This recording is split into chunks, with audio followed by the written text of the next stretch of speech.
오늘 함께 나누실 하나님의 말씀은 고린도후서 12장 7절부터 10절까지의 말씀입니다. 신약성경 고린도후서 12장 7절부터 10절까지 말씀. 한 절씩 교독합니다. 여러 계시를 받은 것이 지극히 크므로 너무 자만하지 않게 하시려고 내 육체의 가시 곧 사탄의 사자를 주셨으니 이는 나를 쳐서 너무 자만하지 않게 하려 하심이라.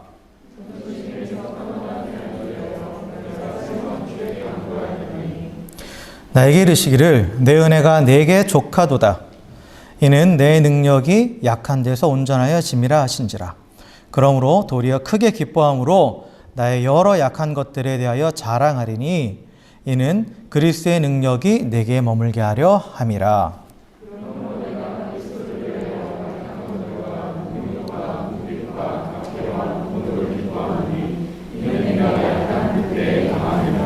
아멘, 아멘. 할렐루야. 네, 우리 옆에 계신 분하고 이렇게 인사합시다. 당신의 얼굴을 보니 내 마음이 참 편안해집니다. 이렇게 인사합시다. 네.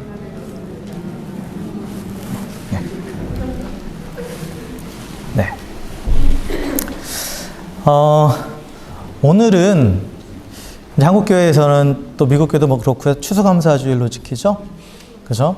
엊그저께 이제 블랙 프라이데이였잖아요. 블랙 프라이데이. 추수감사절 마지막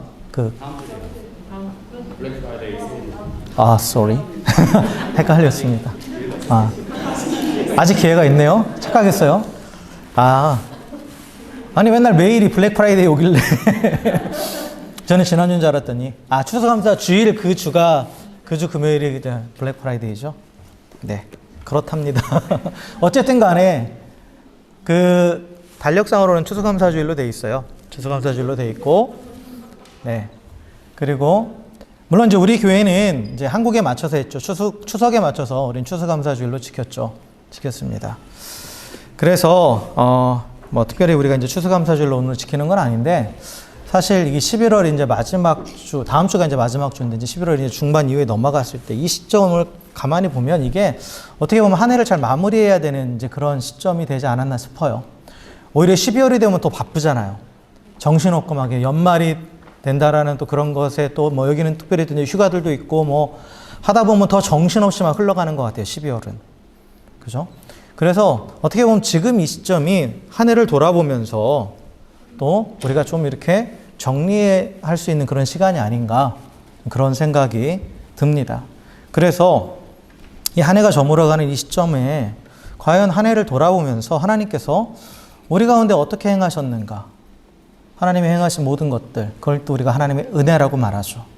그 은혜가 무엇인가 라는 것을 좀 한번 생각해 봤으면 좋겠어요. 그래서 오늘 이 바울의 이 고백처럼 그리고 바울에게 하나님께서 말씀하신 것처럼 내 은혜가 너에게 족하도다 라고 이렇게 말씀하셨는데, 과연 하나님의 은혜가 그 하나님의 은혜가 나한테 충분하다라고 정말 여기고 있는가, 그 은혜가 충분하고 넘치다라는 것이 어떤 의미인가, 그런 부분들을 한번 좀 깊이 한번 생각해 봤으면 좋겠습니다. 사실 우리는 다 하나님의 은혜를 구하죠. 그렇죠? 늘 날마다 하나님의 은혜를 구합니다. 하나님의 은혜를 구하고 하나님께서 은혜를 주시라고 간구하고 그렇게 갈망해요. 그리고 또 이제 나름대로 또 어떠한 상황에 대해서는 하나님의 은혜를 받았다라는 그런 표현을 씁니다. 근데 여기서 좀 짚고 넘어가고 싶은 그런 게 있어요. 우리가 흔히 쓰는 표현이지만 하나님께 은혜를 구한다, 또 하나님의 은혜를 받았다라는 말이 과연 어떠한 의미일까? 결론부터 말씀드리면 우리가 은혜를 구한다고 해서 하나님께서 새로운 은혜를 주시는 건 아니에요. 그건 분명한 겁니다. 왜냐하면 은혜라는 것 자체가 우리가 구하든 말든 상관없이 하나님께서 조건 없이 주시는 거예요. 선물이잖아요. 조건 없이 주시는 거예요. 그래서 내가 구해서 은혜를 받았다? 이건 어떻게 보면 조금 말이 앞뒤가 안 맞는 말이죠. 안 맞는 말이에요. 그래서 우리가 은혜를 구한다. 그리고 또 은혜를 받는다. 이건 과연 어떤 의미에서 우리가 어떠한 의미를 염두에 두고 우리가 이거를 사용해야 되느냐라고 했을 때 사실 이 하나님의 은혜에 대한 정확한 개념, 그걸 다시 한번 정리를 해야 되고, 그리고 그것이 정리되면 이래서 우리가 은혜를 받았다는 표현을 쓰는구나, 이래서 우리가 은혜를 구한다라는 표현을 쓰는구나 라는 것이 정리가 돼요. 그리고 결론적으로 모든 것이 하나님의 은혜구나 라고 그렇게 알게 됩니다.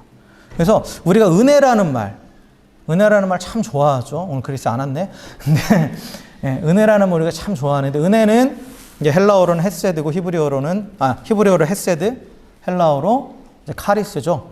그래서 하나님께서 조건 없이 주시는 거예요. 자격 없는 자에게 조건 없이 베푸시는 것.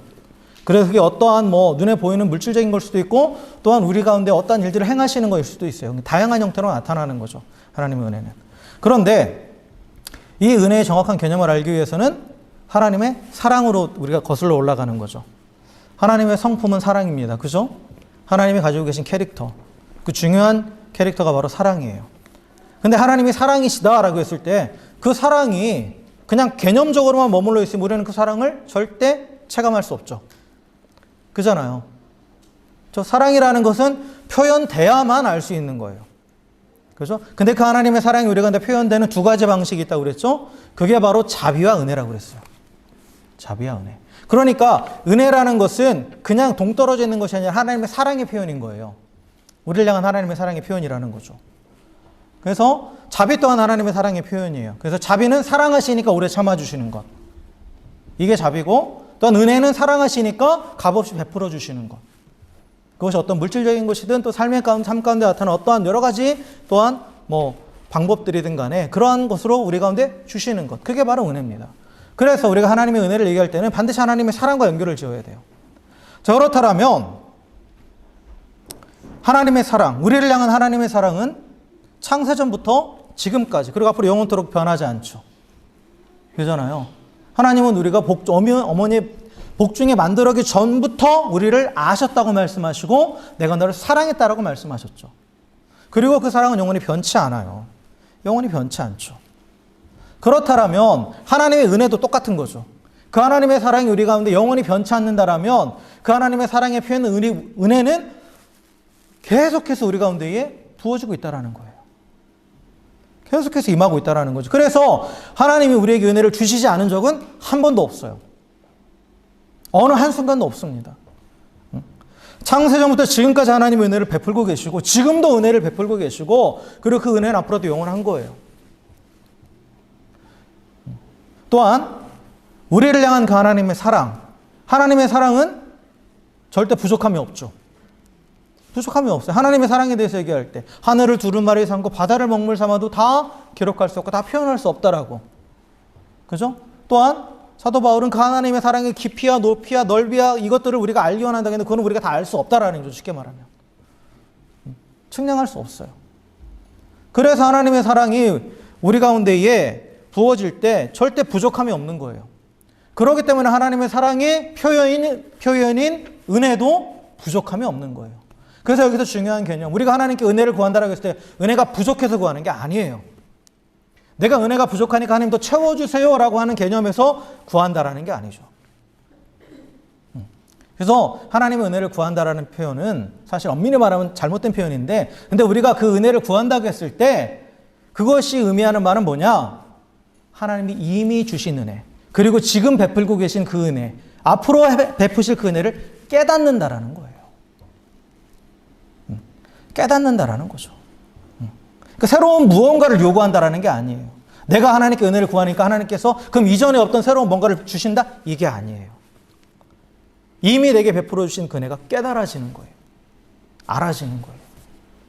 그게 어떻게 보면 우리가 은혜를 받았다고 했을 때 사용하는 그 은혜를 받았다는 그 표현 안에 담겨있는 의미죠. 여러분들 그러잖아요. 어떻게 설교를 들었거나 또 하나님께서 내 가운데 어떤 일을 행하셨다라는 것을, 그런 것들을 그 가운데 하나님이 일하신 것을 깨달은 순간 은혜 받았다 이런 식으로 표현을 하시죠. 그러잖아요. 뭔가를 요구해서 받아냈을 때 쓰는 표현이 아니에요, 사실. 그러니까 엄밀히 말하면 은혜를 깨달았다가 맞는 거예요. 은혜를 깨달았다. 이것이 은혜라는 것을 깨달았다. 이것이 하나님으로부터 왔다라는 것을 깨달았다라는 거죠. 깨달았다라는 거예요. 예를 들어서 여러분 부모님의 은혜, 부모님의 은혜는 여러분이 부모가 돼서야 깨달으시죠. 근데 그때 은혜를 깨달았다라는 것은 부모님이 뭔가 새로운 은혜를 주셔서 그런 게 아니죠. 내가 그걸 은혜로 여기지 못했던 것이 이게 은혜구나 라고 깨달아지는 거잖아요. 그렇잖아요? 그리고 내가 깨닫든 깨닫지 못하든 그 은혜는 계속 부어지고 있는 거죠. 여러분이 자녀들이 부모의 은혜를 알든 모르든 여러분들은 계속해서 자녀들을 사랑하시고 은혜를 베풀고 계시잖아요. 그렇잖아요? 그게 하나님과의 관계에서 우리가 은혜를 받았다, 은혜를 깨달았다 할 때 똑같은 개념이에요. 똑같은 개념입니다. 그렇기 때문에 우리가 은혜를 받았다라는 표현은 은혜를 깨달았다라는 것이고, 우리가 은혜를 구한다라는 것은 깨닫기를 원한다라는 거예요. 하나님이 이미 내게 베풀고 계시는, 지금 내 주변에서 일어나는 일, 내게 있는 그 모든 것들, 이 모든 것들이 하나님으로부터 왔다. 그리고 하나님의 계획 안에서 다 진행되고 있기 때문에 결국은 선을 이루어 가신다. 이거를 깨닫게 되는 게 은혜를 받았다라는 거예요. 사실 우리는 아까 서론에서 말씀드렸지만 항상 은혜를 간절히 사모하고 은혜를 간구해요. 근데 그러면 은혜를 이제 깨달아 가야 되잖아요. 근데 그걸 깨닫지 못하죠, 잘. 이게 하나님 은혜라는 걸 깨닫지 못하잖아요. 우리 삶 가운데 하나님 은혜가 아닌 것이 아무것도 없다고 말씀드렸어요. 아무것도. 여러분 자녀들의 삶이 부모의 은혜가 아닌 게 아무것도 없잖아요. 사실 지임으로 하는 거 뭐가 있어요. 그렇잖아요. 뭐 지금 이제 다 커서는 뭐 이제 지가 알아서 독립하지만, 그러나 저기 있는 우리 시아나 지임으로 하는 게 뭐가 있어요. 다 은혜죠. 근데 알까요, 그걸? 모르지. 왜 모를까요? 왜 깨닫지 못하는 걸까? 우리가 하나님의 은혜 아니면 살 수 없다고 고백하면서도 실제로 그 은혜를 깨닫지 못하는 이유는 뭘까라는 것을 한번 생각해 보면, 첫 번째는 뭐냐? 우리가 하나님의 은혜를 깨닫지 못하는 것은 하나님의 말씀보다 내 생각이 앞서 있기 때문에 그래요. 하나님의 말씀보다 내 생각이 앞서 있다라는 거죠. 그러니까 은혜라는 것은 하나님 우리 삶 가운데에, 하나님이 우리 삶 가운데 일하시는 거예요. 하나님이 일하고 계시는 거예요. 근데 그 하나님의 일하심에 대해서 우리가 깨닫지 못하는 이유는 뭐냐면 하나님의 말씀을 믿지 않기 때문에 그런 거예요. 하나님의 말씀. 그리고 내 생각을 앞세우기 때문에 그런 거예요. 무슨 얘기냐? 하나님 우리 가운데 일하실 때 하나님이 일하시는 그러한 패턴이 있어요. 하나님 일하시는 방식이 있다라는 거죠. 하나님 일하시는 방식이라는 건 하나님이 일하시는 방법과 어떤 방향이 있다라는 거예요. 그걸 패턴이라고 말하죠. 그게 있어요. 근데 그것은 하나님이 이미 성경 안에서 말씀을 통해서 우리가 가르쳐 주셨어요. 그래서 수많은 약속들이 있죠, 성경에. 그럼 하나님께서 이러한 패턴으로 일하신다라는 거예요. 이러한 패턴으로 일하신다라는 것은 이러한 패턴으로 우리 가운데 은혜를 주신다라는 거예요. 은혜를 베푸신다라는 거죠. 근데 우리는 내 생각을 앞세워요. 하나님의 패턴을 무시합니다. 그리고 내가 원하는 대로 돼야 이게 은혜다라고 얘기해요. 그러니까 이게 안 맞는 거예요. 안 맞는 겁니다. 여러분, 하나님이 주신 가장 크고 놀라우신 은혜가 뭡니까? 예수님이에요. 그죠? 그 예수님을 통해서 이제 오는 놀라운 구원, 이 모든 것들. 결국은 예수님을 보내주신 게 가장 큰 하나님의 은혜죠. 가장 큰 하나님의 은혜예요. 근데 그 예수님을 직접 봤던, 2000년 전에 예수님을 직접 봤던 수많은 사람들, 당시 유대 지역, 예수님께서 이제 활동하시던 지역에 그 종교 지도자들, 그들은 예수님을 알아봤습니까? 못 알아봤습니까? 못 알아봤죠. 예수님이 은혜임을 깨닫지 못해요. 그러니까 예수님을 하나님의 은혜로 깨닫지 못하죠. 그리고 하나님의 선물, 은혜인 예수님을 거부하고 죽이기까지 했죠. 왜 그랬을까요? 왜? 자신이 생각하는 메시아가 아니었기 때문에 그런 거예요. 그들이 생각하고 있던 메시아가 아니었기 때문에. 근데 그러면 그 예수님이 과연 뜬금없이 정말 아무 상관없이 갑자기 하늘에서 뚝 떨어지셨느냐? 그게 아니죠. 하나님은 구약 성경 전체에서 예수님에 대해서 계속해서 예언하셨죠. 그 예수님이 어떤 모습으로 오실 것인가에 대한 것도 세세하게 다 설명하셨어요. 가르쳐 주셨어요. 그래서 여러분 복음서에 보면 예수님의 행적, 예수님이 하시는 그 모든 일들을 제자들이 기록할 때 그 뒤에 항상 붙이는 말이 뭐냐? 말씀대로. 성경에 기록된 대로. 다 그렇게 말씀하고 있어요. 그래서 예수님은 성경에 기록된 대로 이 땅에 오셨고, 성경에 기록된 대로 사역하셨고, 성경에 기록된 대로 죽으시고 부활하셨어요. 그걸 계속 강조하죠. 그러니까 이게 갑자기 일어난 일이 아니라 이미 예언되어 있었다라는 거예요, 성경에서. 특별히 이사야서에 보면 이 땅에 오실 예수님 그 메시아가 어떤 모습인가 라는 부분들이 참 자세하게 많이 기록되어 있습니다. 특별히 이사야서 53장 2절부터 4절에 보면 그 메시아가 어떤 분인지 어떤 모습으로 올 것인지 기록되어 있어요. 근데 거기에 나와 있는 메시아의 모습은 뭐 어지 위풍당당하고 멋있고 이게 아니라 고난당하는 거예요. 사람들한테 무시받고 사람들한테 맞고 슬픔을 당하고 고난당하는 그러한 모습으로 그려지고 있어요. 그러한 모습으로. 실제로 예수님이 그러셨잖아요. 실제로 예수님이 그러셨죠. 그러니까 예수님이 이 땅에 오셔서 보여주신 모든 모습은 다 성경에 이미 기록되어 있는 모습이었어요. 그러니까 하나님의 은혜가 그대로 말씀하신 그대로 이루어진 거죠. 하나님 말씀하신 그대로 은혜가 임한 거예요. 그런데 당시 유대인들, 종교 지도자들 이 하나님의 말씀을 알았을까요? 몰랐을까요? 알았죠. 그들은 말씀에 정말 잘 달달달달 외우는 사람들이었어요. 특별히 메시아에 관한 이 말씀, 이사야서 말씀들은 그들이 그렇게 또 메시아를 기다리기 때문에 그런데도 말씀을 믿지 않은 거예요. 알긴 알아요. 믿지 않은 거죠. 하나님이 메시아를 보내주시기를 간절히 구했는데 그들이 원했던 메시아는 어떤 메시아? 내가 원하는 메시아. 즉 위풍당당하게 이곳에 와서 군대를 일으키고 정치적으로 또한 위협을 달성해서 저 로마를 몰아내고 우리를 강한 나라, 강한 민족으로 만들어줄 그러한 사람을 메시아로 생각한 거예요. 내가 만들어오는 이미지가 있는 거예요. 메시아에 대한. 근데 성경이 분명하게 가르쳐주는 메시아 이미지는 뭐예요? 고난받는 종이에요. 고난당하는 종이죠. 그걸 알면서도 믿지 않은 거예요. 그래서 성경에서 약속하신 모습이 아닌 내가 만들어낸 메시아를 기다리는 거예요. 내가 만들어낸. 그러니까 그 성경대로 예수님이 오셨는데 너무 다른 거죠. 너무 다른 거예요. 그러니까 거부하는 거예요. 여러분 제가 예전에 그렇게 말씀드렸을 거예요. 하나님을 믿는다 하면서 하나님을 안 믿는 사람들이 있어요. 무슨 얘기냐? 하나님을 믿어야 되는데 성경이 말씀하시는 하나님을 믿어야 되는데 내가 만든 하나님을 믿는 사람들이 있다는 거죠. 성경대로 믿어야 되는데 내 생각대로 믿어요. 그러면 하나님을 믿는데 안 믿는 거예요. 뭐를 믿고 있는 거예요? 우상을 믿고 있는 거죠. 내가 만들어낸 하나님. 내가 만들어낸 하나님. 그러면서 나는 잘 믿고 있다고 착각을 하는 거죠. 분명히 잘 여러분 내가 믿는 하나님이 어떤 하나님인지 잘 점검하셔야 돼요. 정말 성경에 나온 하나님인지 아니면 내가 바라는 어떤 형상을 만들어 놓고 그것을 내가 하나님이라고 부르고 있지 않은지 내가 형상을 만들어내는 거 내가 이미지를 만들어내는 거 그게 우상이에요. 우상은 다른 게 아니에요. 저기 어떤 진짜로 불상이나 이런 것만이 우상이 아니죠. 하나님에 대한 잘못된 이미지가 우상이에요. 그 당시 유대인들도 메시아에 대한 잘못된 이미지를 가지고 있었어요. 성경이 말한 메시아가 아닌 내가 만들어낸 메시아. 그걸 기다리고 있는 거죠. 근데 메시아가 오셨다가 내가 메시아라고 하니까 안 맞는 거야.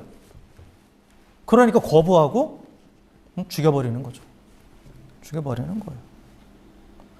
그럼 말씀을 믿을 때 온전히 믿어야 돼요. 말씀하신 그대로 믿어야 된다는 거죠. 내가 듣고 싶은 것만 골라 듣고 또한 내가 듣고 싶은 것만 골라 듣는 것을 또 내가 믿고 싶은 대로 믿어버리면 진짜 하나님을 만들어내는 거예요. 금송아지를 만들어내는 거예요.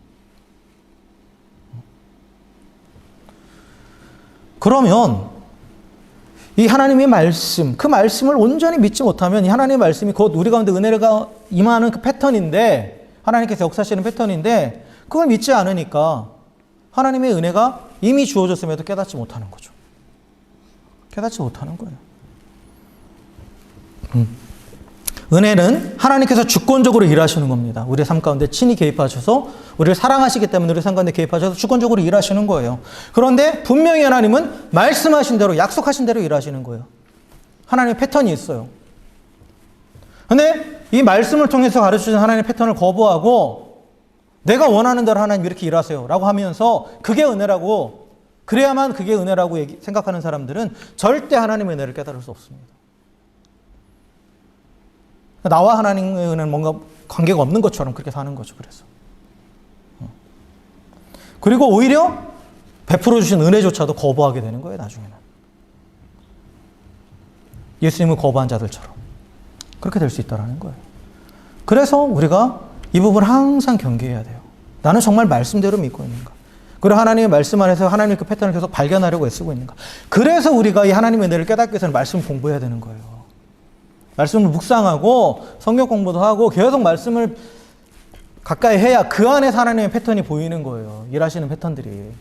그것이 우리 안에 깨달아질 때 그때 하나님이 나에게 동일한 패턴으로 일하셨구나 라고 은혜를 깨닫게 되는 거예요. 그리고 동일한 패턴으로 일하실 것이구나 소망이 생기는 거예요. 그래서 은혜와 소망이 생기면 저절로 우리 안에 뭐가 생기느냐? 기쁨이 생기는 거예요. 하나님의 은혜에 대한 인간적인 감정적인 표현이 감정적인 반응이 바로 기쁨이거든요. 기쁨이라고 내가 기뻐해야지 하고 오는 거 아닙니다. 내가 기뻐해야지 한다고 기뻐지는 거 아니죠. 그거 아니에요. 정말 미친 사람처럼 막 헤이거리고 그런다고 기뻐지는 거 아니에요. 은혜가 깨달아지면 기쁨이 오는 거예요.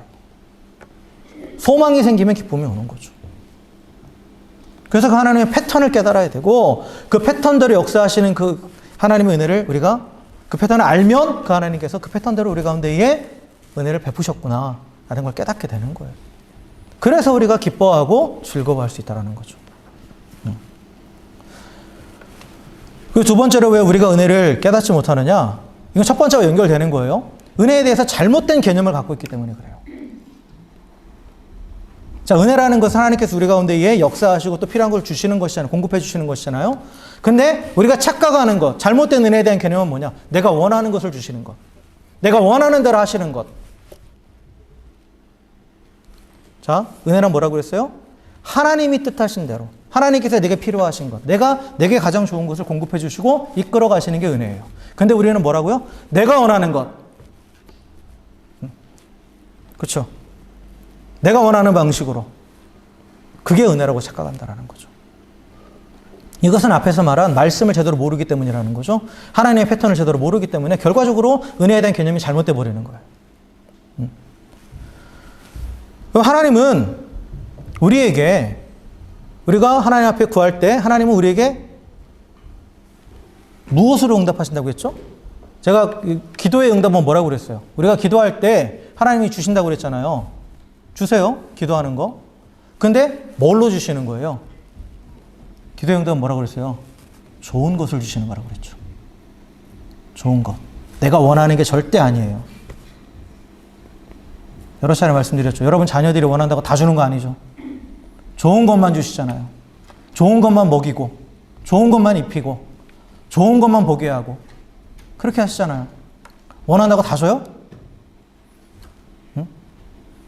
요즘 탄수화물 금식하시는 분들 계시던데 간절히 원하지만 건강에 유익하지 않으니까 안 드시죠. 제가 어제 그렇게 욕을 해도 안 드시더라고요. 응? 왜요? 유익하지 않으니까. 좋은 것이라는 것은 유익한 거예요. 나에게 이익이 되는 거예요. 유익한 거. 하나님이 우리에게 주시는 건 유익한 걸 주시는 거예요. 원하는 걸 다 주시는 게 아니라는 거죠. 그래서 우리가 아무리 구해도 내게 해가 되는 거, 내게 유익하지 않은 것 하나님 주지 않으세요. 반대로 내가 원하지 않더라도 내게 유익한 건 하나님이 허락하시는 거예요. 그게 고난입니다. 그러니까 하나님이 내게 유익한 걸 주시는 게 은혜예요. 내가 원하는 걸 주시는 게 은혜가 아니라는 거죠. 여러분 곰곰이 한번 생각해 보세요. 내가 원하는 것이 과연 내가 필요한 것인가? 탄수화물이 필요하긴 한데 어찌되면 간절히 원하지만 당장 없어도 되는 거예요. 대부분 보면 저도 그래요. 저도 되게 막 이 지름신에 되게 약한데 막 이렇게 뽐뿌한다고 하잖아요. 누가 와가지고 뭐 자랑하고 막 핸드폰 자랑하고 그러면 막 간절히 원해요 막. 근데 필요한 건 아니에요. 그거 없으면 죽을 것 같은데 근데 며칠 지나도 살아있더라고. 근데 우리는 내가 원하는 것과 필요한 것을 구별하지 못해요. 그죠? 뭐가 진정 나한테 유익이 되는 건 더더욱 보지 못하죠. 여러분 자녀들 보시면 다 아시잖아요. 그렇잖아요? 정말 자기에게 필요한 게 뭔지를 모르잖아요. 그러니까 맨날 달라고만 하죠. 내가 원하는 대로 하라고. 내놓으라고. 그러면은 나중에는 그래 네 맘대로 한번 당해봐. 뭐 그렇게 하긴 하는데, 근데 하나님은 우리에게 유익한 것, 정말 내게 필요한 것을 주시는 분이에요. 그것이 바로 하나님의 은혜입니다. 하나님의 은혜에 대한 개념을 내가 원하는 것을 주시는 거로 착각하지 마세요. 기도의 응답도 마찬가지예요. 내가 원하는 것을 주는 게 아니에요. 내가 꼭 필요한 것, 내게 유익한 것. 궁극적으로 나만 유익한 게 아니라 또한 내 주변의 사람들, 그리고 하나님의 나라에 유익한 것을 우리한테 주시는 거예요. 그게 하나님의 은혜입니다. 그래서 하나님 우리 유익을 위해서 형통함도 주세요. 풍요로움도 주세요. 그러나 또한 우리 유익을 위해서 고난도 허락하시는 거예요. 고난도 허락하시는 거예요. 원하지 않지만. 솔직히 고난을 원하는 사람이 있어요? 없죠. 그런데 내가 원하지 않아도 그게 나에게 유익이 된다면 하나님 허락하시는 거예요. 그래서 시편 119편 71절에 보면 그 시편 기자가 이렇게 고백합니다. 고난당한 것이 내게 유익이라. 이로 말미암아 내가 주의 율례들을 배우게 되었나이다. 그렇게 고백해요. 고난이 나한테 유익이래요. 왜요? 고난은 당연히 괴롭죠. 싫죠. 근데 그것을 통해서 내가 뭐를 알게 됐다는 거예요? 하나님을 더 알게 됐다는 거예요. 하나님을 아는 것이 가장 큰 기쁨이고 가장 큰 유익이니까. 그렇다면 잠깐의 육신적인 고난은 결국 이 더 큰 유익을 위한 하나님의 은혜였다라는 거예요. 더 큰 유익을 주시기 위한 하나님의 은혜였다라는 거죠. 오늘 본문의 말씀에서 이 바울의 고백도 마찬가지입니다. 오늘 바울이 뭐를 고백합니까? 뭐를 기뻐한다고 그래요? 내가 약한 것, 내가 능욕당하는 것, 수치를 당한다라는 거예요. 궁핍한 것, 가난함이에요. 박해당하는 것, 핍박당하는 것, 곤고한 것, 곤경에 처하고 고난, 괴로움에 처하는 그 모든 것들을 기뻐하고 자랑한대요. 나의 약함을 자랑한다. 나의 약함을 기뻐하고 자랑한다라는 거죠. 그가 왜 그것을 기뻐하고 자랑해요? 그게 하나님의 은혜라는 거예요. 하나님의 은혜임을 깨달았다는 거죠. 하나님의 은혜에 따라오는 감정은 뭐라고요? 기쁨이라고 그랬잖아요. 그러니까 바울이 이것들을 기뻐했다라는 건 이게 하나님의 은혜라고 깨달았다는 거예요. 하나님의 은혜라는 것을. 근데 그게 왜 유익이 되는가? 왜 나한테 유익이 되는가? 그 바울이 얘기하죠. 나를 강하게 만들어줬다. 더 강한 자를 만들어줬다라는 거예요. 육신의 연약함이 또한 능욕당하고 궁핍과 박해와 공고가 결과적으로 나를 강하게 하는 것이었기 때문에 내가 그게 하나님의 은혜고, 그래서 내가 그거로 인해서 기뻐한다라고 그렇게 얘기하는 거죠. 그러면서 예를 든 게 자신의 육체의 가시를 얘기해요. 바울에게는 심각한 육체의 가시가 있었어요. 그 육체적인 질병이 있었다는 거죠. 그래서 바울은 이것을 없애달라고 3번이나 기도했다고 나오죠. 본문에 보면. 근데 이 바울의 육체의 질병은 이렇게 사람들 눈에 보이지 않는 그런 질병이 아니었어요. 정확하게 뭔지는 모르지만 정말 그가 간절히 하나님 앞에 기도했을 정도로 사람들 앞에 다 드러나는 어떠한 질병이었다고 그래요. 그래서 우리가 성경학자들이 추측하기로는 뭐 대부분 여러 가지 이제 설이 있는데 그 중에 하나가 이제 간질. 간질이 뭔지 아시죠? 갑자기 막 발작하면서 막 거품 물고 사람들 앞에 쓰러지는 거죠. 설교가 갑자기 그렇게 되고 그렇게 된다고 생각해 보세요.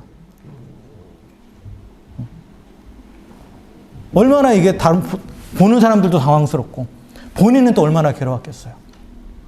또 뭐 우리가 추측하는 또 증상 중에 하나가 뭐냐면 안질. 그 안질이 그냥 잠깐 눈이 아프고 마는 게 아니라 계속 뭐 여러분 헤이피버 때문에 코 줄줄줄줄 흐르듯이 계속 눈물이 나고 눈곱이 끼는 거예요. 계속.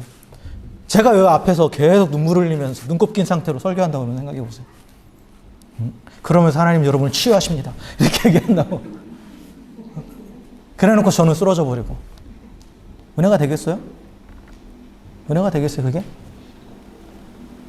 바울이 그 말하는 뉘앙스를 보면, 고린도후서에 그 쓰여진 뉘앙스를 보면 바울을 대적하는 사람들이 있었단 말이에요. 그들이 그 바울의 이 육체의 가시를 가지고 비난하고 조롱했겠죠. 비난하고 조롱했을 거예요. 예수님 때도 그랬잖아요. 예수님 십자가에 달리시니까 그 사람들이 뭐라고 말해요? 다른 사람은 구원하면서 왜 너는 구원하지 못해? 그러면서 막 조롱했잖아요. 그와 똑같은 경험을 하게 된 거예요. 그러니까 바울이 이 육체의 가시를 고쳐달라는 것은 그냥 자신이 정말 편하기 위해서 몸에 뭐 질병을 고쳐달라 그런 의도가 아니었어요. 하나님의 사역을 하는데 앞에 서야 되는데 말씀을 전하고 해야 되는데 얼마나 이게 사역에 방해가 돼요. 방해가 돼요. 그러니까 충분히 그렇게 구할 수 있는 거예요. 근데도 하나님께서 뭐라고 대답하십니까? 뭐라고 응답하세요? 내 은혜가 내게 족하도다. 얘는 내 능력이 약한 데서 온전해짐이라 라고 얘기해요. 내 은혜가 내게 충분하다, 넘친다. 이 말은 네가 지금 그렇게 괴로워하고 고통스러워하고 제거해달라는 그것도 은혜다라고 말씀하시는 거예요. 은혜다. 왜냐? 그것을 통해서 네가 강해진다라고 말하는 거죠. 하나님의 능력은 너의 약함을 통해서 나의 강함이 드러난다 라고 그렇게 말씀하시는 거예요. 그걸 깨달은 거죠, 바울이. 그래서 바울이 앞에서 그걸 그렇게 얘기해요.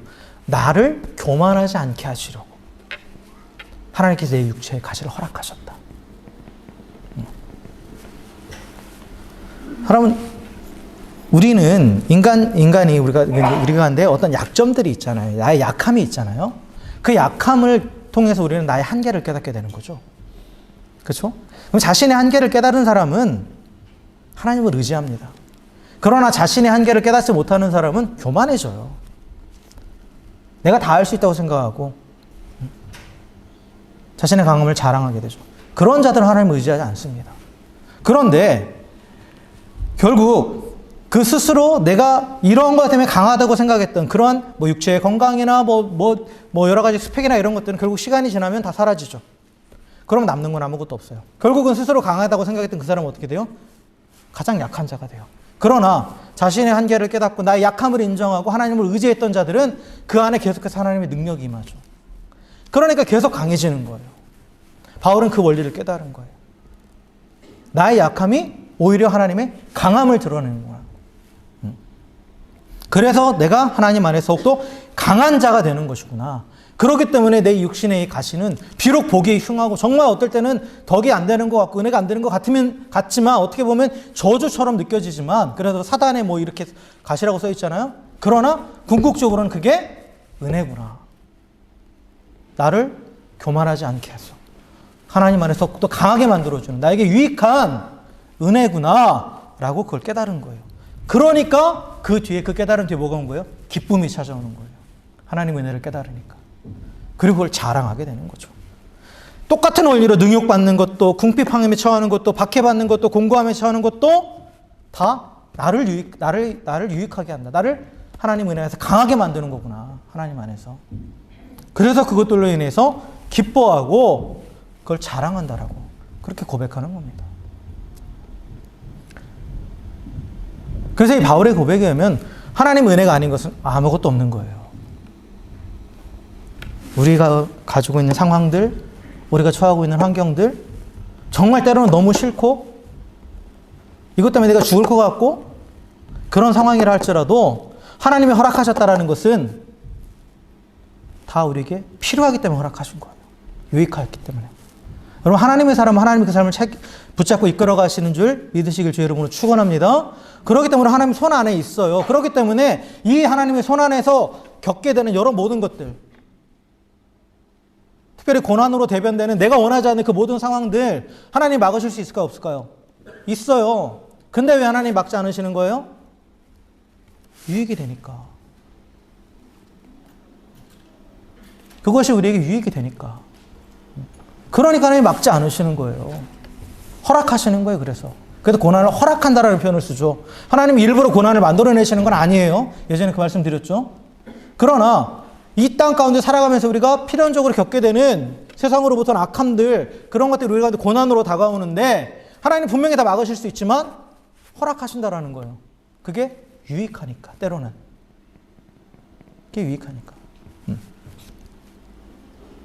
그걸 깨달으면 모든 게 은혜예요.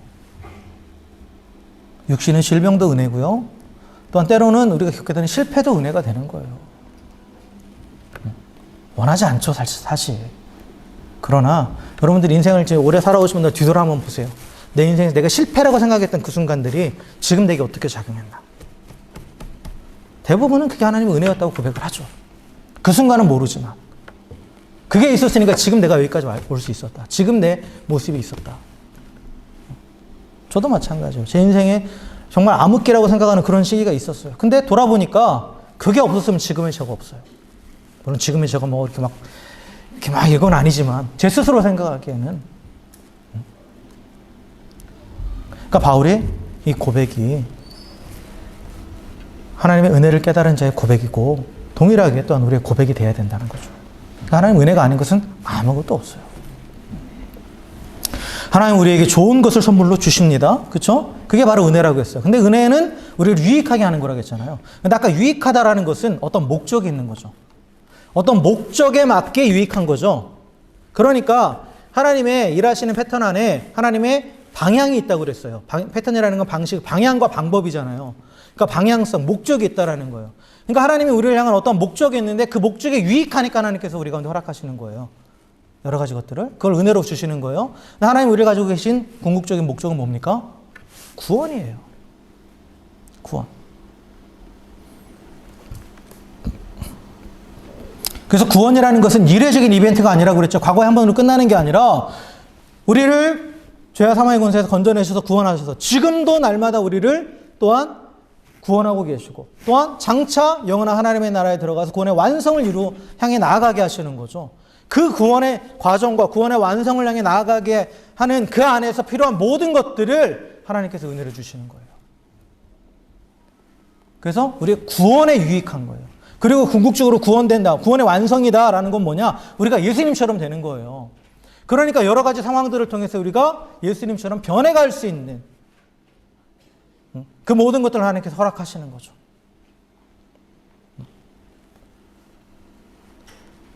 그래서 하나님은 은혜로 우리를 구원하셨고 은혜로 지금도 우리를 구원하고 계시고 은혜로 우리의 구원을 완성시키실 거예요. 즉 우리가 예수님처럼 될 수 있도록 지금도 계속해서 은혜를 베풀고 계시는 거예요. 이것을 위해 유익한 모든 것을 주시는 거예요. 그래서 형통하기도 하시고 때로는 고난도 당하게 하시고 그것들을 통해서 우리가 어떻게 되도록 예수님처럼 예수님을 닮아가도록 이렇게 만드시는 거예요. 그러니까 고난당하는 것이 그래서 유익이다. 또 바울도 야고보도 그랬죠. 고난당하든 기뻐하라.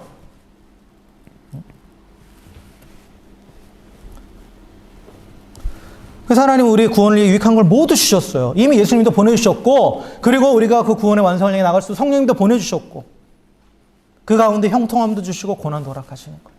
그래서 모든 게 다 은혜입니다. 여러분 우리의 삶의 목적 그 구원의 완성을 향해서 나아가고 있다는 그 사실을 또 잊지 마셔야 돼요.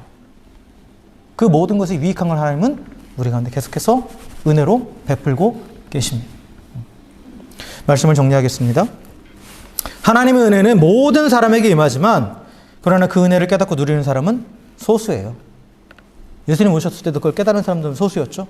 그러니까 하나님이 은혜를 베푸셔도 깨닫지 못하면 사실 의미가 없는 거예요.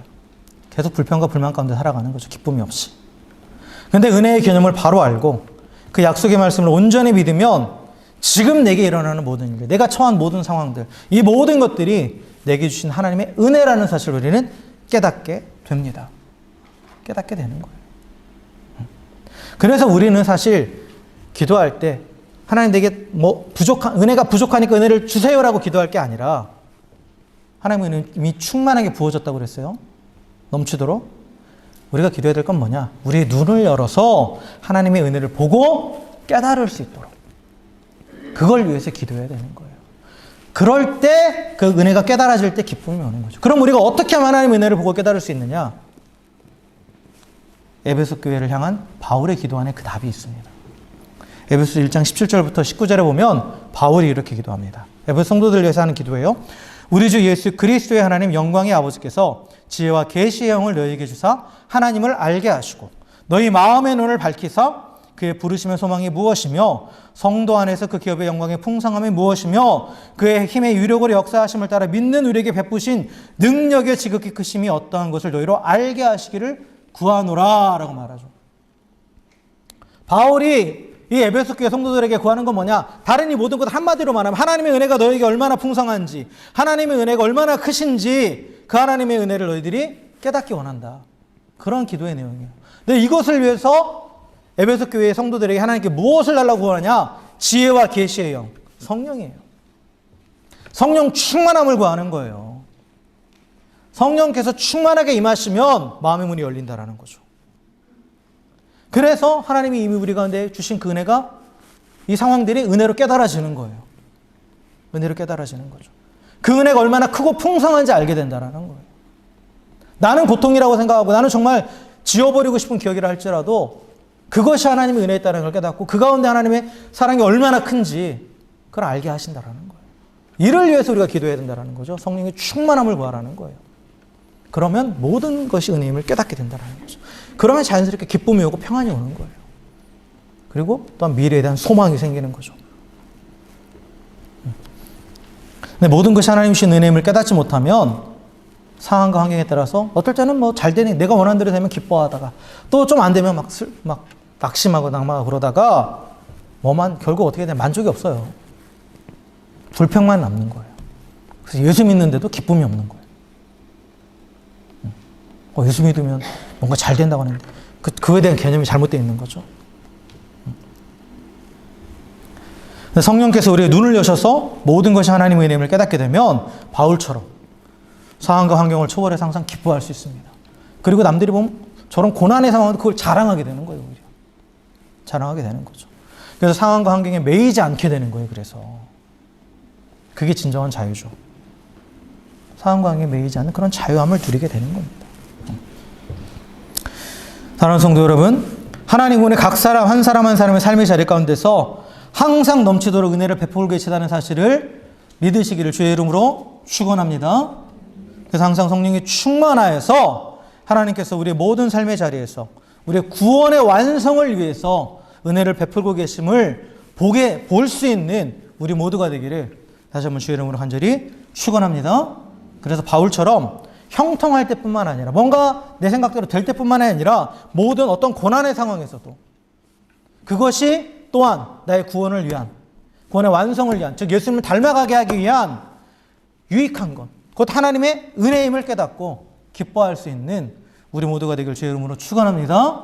그리고 그 모든 상황을 초월해서 기뻐하는 또 만족하고 그것을 자랑하는 삶을 통해서 하나님의 영광을 또 이 세상 가운데 나타낼 수 있는 저 여러분 우리 모두가 되기를 다시 한번 주의 이름으로 간절히 축원합니다.